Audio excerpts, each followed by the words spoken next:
और अंग्रेज भारत छोड़कर चले गए।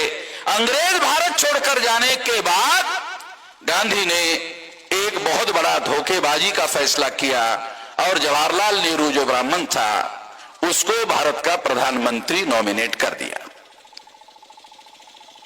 तब से भारत में ब्राह्मण राज स्थापित हुआ। भारत के समस्त इतिहास में कभी भी ब्राह्मणों का डायरेक्ट राज नहीं था, कभी भी नहीं था। भारत का इतिहास अगर आप पढ़ लो तो ब्राह्मणों का डायरेक्ट राज कभी भी नहीं था।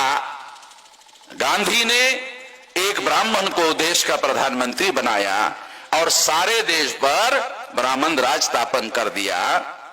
और जब 1952 को पहला लोकसभा का चुनाव हुआ तो पहले लोकसभा के चुनाव में गांधी जी ने ये जो लोग हैं, ब्राह्मण लोग हैं, उनको 100 में 60% टिकटें दी। जिनकी संख्या 3.5% थी उनको गांधी जी ने 60% टिकटें दी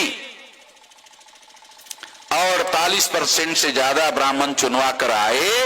SC ST का जो पॉलिटिकल रिजर्वेशन था 22.5%, उसके समर्थन से गांधी जी ने भारत पर ब्राह्मणों का आजाद भारत में राज स्थापन किया। आज भी हम लोग उसी ब्राह्मण राज के अधीन है। तो हम लोगों को ब्राह्मणों के गुलामी से आजादी का लक्ष्य है, आजादी का आंदोलन है, छोटा मोटा लक्ष्य नहीं है। आप लोगों को लगता होगा, आदिवासी लोगों को लगता होगा कि हमारा आदिवासी का एक राज बन जाएगा।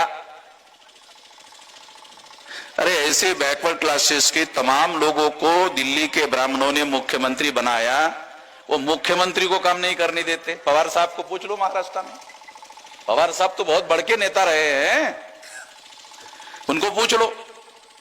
बहुत बड़े बड़े नेताओं को राज्य का मुख्यमंत्री बनाया ब्राह्मणों ने, किसी को अपने हिसाब से काम नहीं करने दिया गया। इसी तरह से अगर आप बीजेपी के तरफ से चुनाव जीतकर, कांग्रेस की तरफ से चुनाव जीतकर, आज 75 साल हो गए, शेड्यूल कास्ट और शेड्यूल ट्राइब के 22.5% मेंबर पार्लियामेंट और 22.5% शेड्यूल कास्ट शेड्यूल ट्राइब के लोग रिजर्व सीट पर चुनकर जाते हैं। ये सारे लोग रिजर्व सीट पर चुनकर जाते हैं। राउंड टेबल कॉन्फ्रेंस में बाबा साहब आंबेडकर ने सेपरेट इलेक्टेड का अधिकार अंग्रेजों को मांगा था, अंग्रेजों ने यह अधिकार बहाल भी किया था, मगर सेपरेट इलेक्टेड में शेड्यूल कास्ट के लोग, शेड्यूल टाइप के लोग अपने वोटों के आधार पर चुनकर जाते। तो पार्लियामेंट में नेहरू को और सरदार पटेल को गांधी जी ने कहा, अरे ये जो सेपरेट इलेक्टेड से चुनकर जाने वाले शेड्यूल कास्ट शेड्यूल टाइप के लोग नेहरू की नहीं सुनेंगे, पटेल की नहीं सुनेंगे तो संसद में तुम्हारी सरकार चलने नहीं देंगे। इसलिए हमारे लोगों पर, शेड्यूल कास्ट और शेड्यूल टाइप के लोगों पर जॉइंट इलेक्टेड थोपा गया है। आज तक आदिवासी लोगों को जॉइंट इलेक्टेड क्या है ये पढ़े लिखे लोगों को पता नहीं, बाकी लोगों को छोड़ो। जो बहुत सारे एमएलए एमपी चुनकर जाते हैं आदिवासियों के रिजर्व सीट पर, वो जॉइंट इलेक्टेड है। बाबा साहब आंबेडकर ने सेपरेट इलेक्टेड मांगा था। सेपरेट इलेक्टेड क्या था? शेड्यूल कास्ट के ही वोट होंगे, शेड्यूल कास्ट के ही कैंडिडेट होंगे, शेड्यूल ट्राइब के ही वोट होंगे, शेड्यूल ट्राइब के ही कैंडिडेट होंगे। और शेड्यूल ट्राइब और शेड्यूल कास्ट के लोगों को अपने अपने चुनाव क्षेत्र में अपने अपने रिप्रेजेंटेटिव चुनने का अधिकार होगा। जो सबसे ज्यादा लड़ाकू SC ST का आदमी होता तो चुनकर जाते उस व्यवस्था में। इसके विरोध में गांधी जी ने आमरण अनशन किया, आमरण अनशन किया।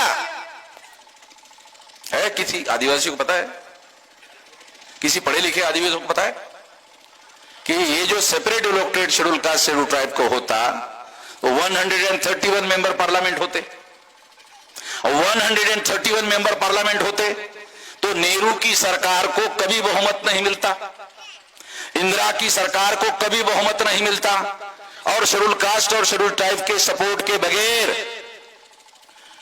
कभी वो सरकार नहीं बना पाते।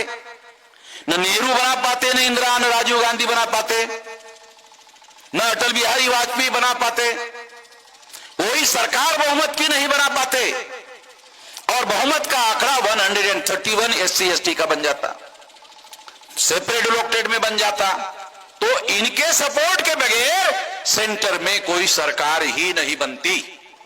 तो इसका मतलब है 1952 में प्रथम जो केंद्र की सरकार आजादी के बाद बनी, वो शेड्यूल कास्ट और शेड्यूल ट्राइब के समर्थन से बनती, तो हमारा भी राज आ गया होता। 1952 में ही हमारा भी राज आ गया होता।